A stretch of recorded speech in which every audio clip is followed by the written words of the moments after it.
Today's topic is talking about possibilities. These are things that may happen in the future. We'll focus on modals of certainty as our grammar point today, and we'll take a look at what that means in the next slide. For modals of certainty, we will focus on could, might, and must. So take a look at these three examples. It could be closed today. It might be closed today.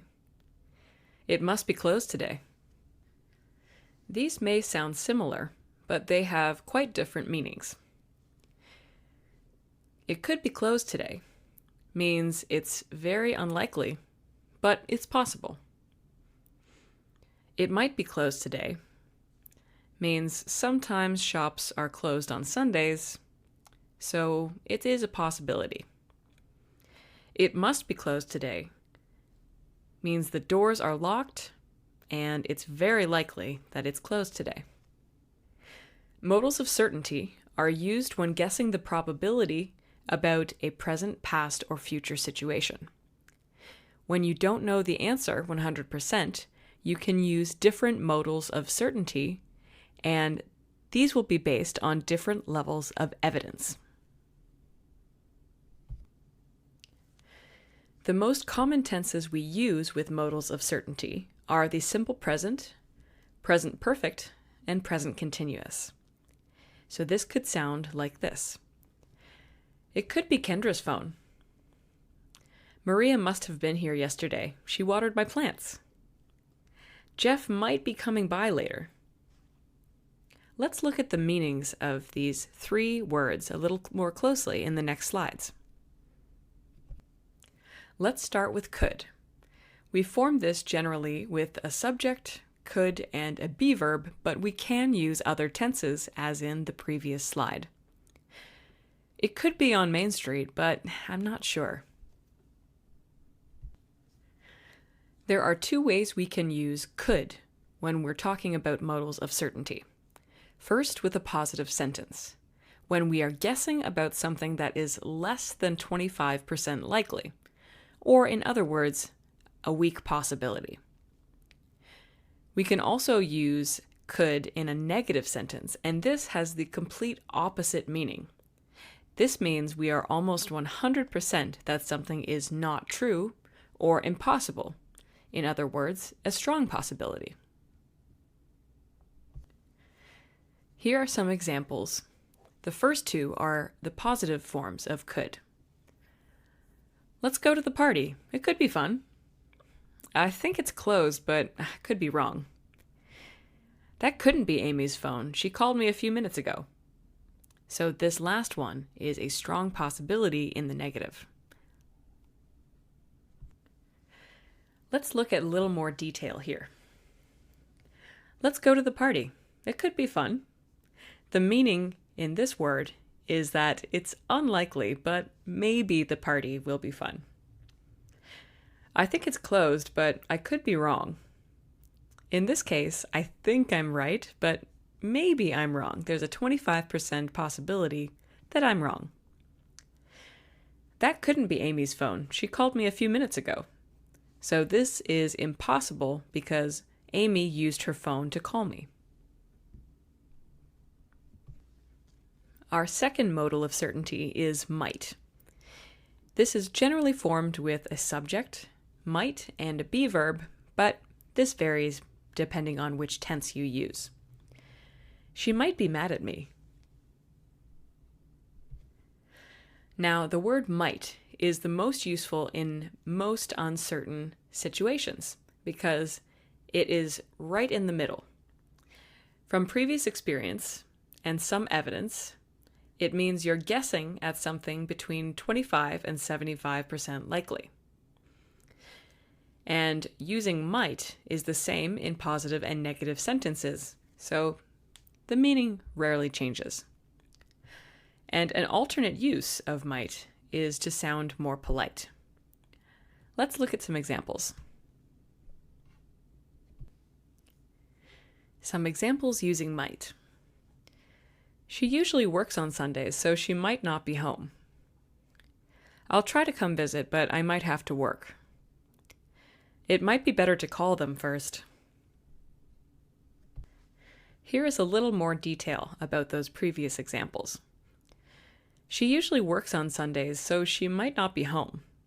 So here we have some good evidence, but maybe there is an exception, so might is the best word. I'll try to come visit, but I might have to work. So I don't know about this yet, but the evidence is good. I might be better to call them first. So this, it might be better to call them first, is actually a polite suggestion.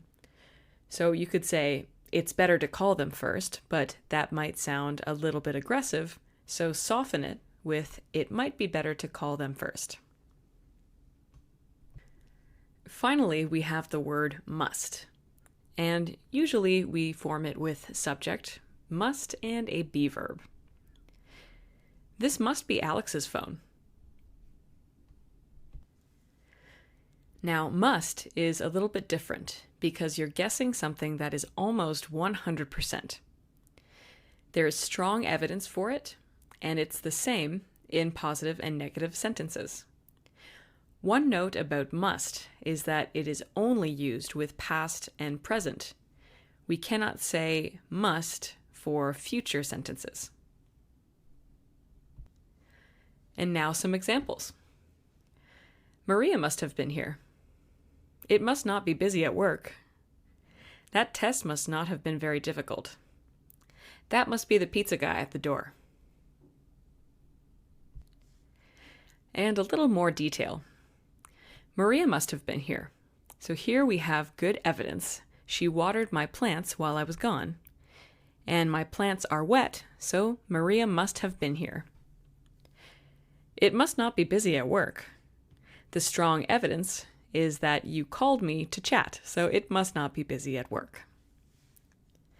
That test must not have been very difficult. Because you're finished already, the evidence is strong. That must be the pizza guy at the door. I ordered pizza and I'm expecting him.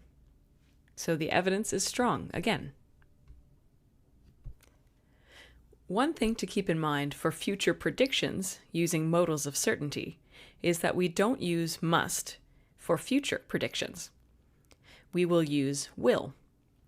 So we cannot say, I ordered pizza, it must be here in an hour, when we're predicting things, because this means you have to have the pizza here in an hour, but that's not what we're talking about this lesson. Instead, we say, I ordered pizza, it will be here in an hour. Before we practice, let's do a quick review. Now remember, it could be possible is less than 25% certain. It might be possible is around 50% certain. It must be possible is almost 100% certain based on evidence. So let's practice.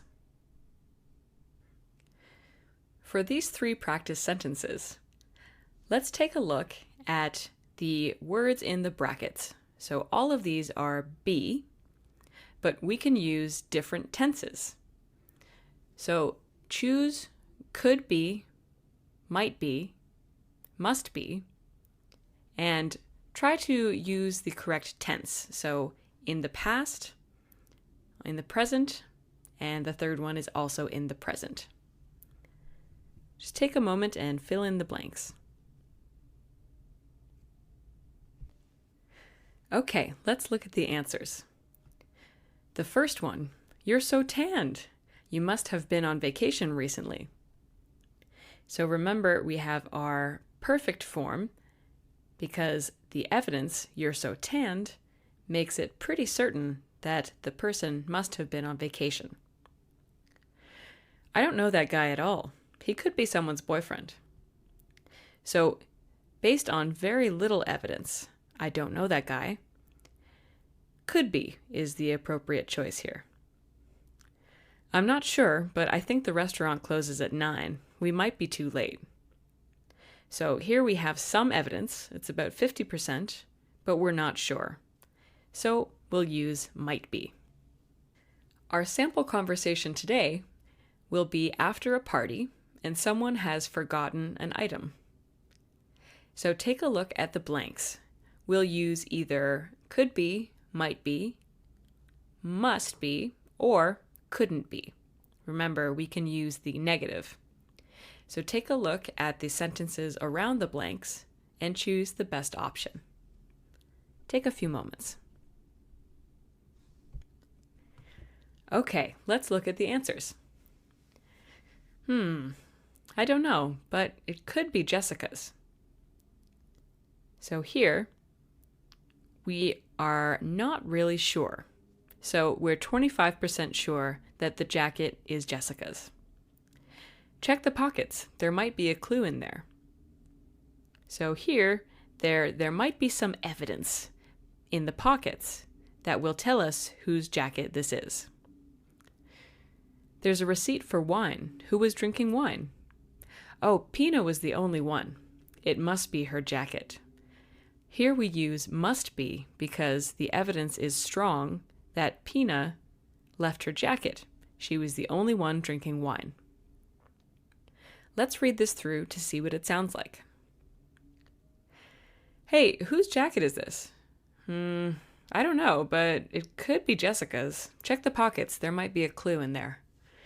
There's a receipt for wine. Who was drinking wine? Oh, Pina was the only one. It must be her jacket. Fantastic job. Now we know the differences between could, might, and must when talking about certainty. So the next time you're talking about possibilities, you'll be able to use the right word based on how certain you are. Thanks, and see you in the next lesson.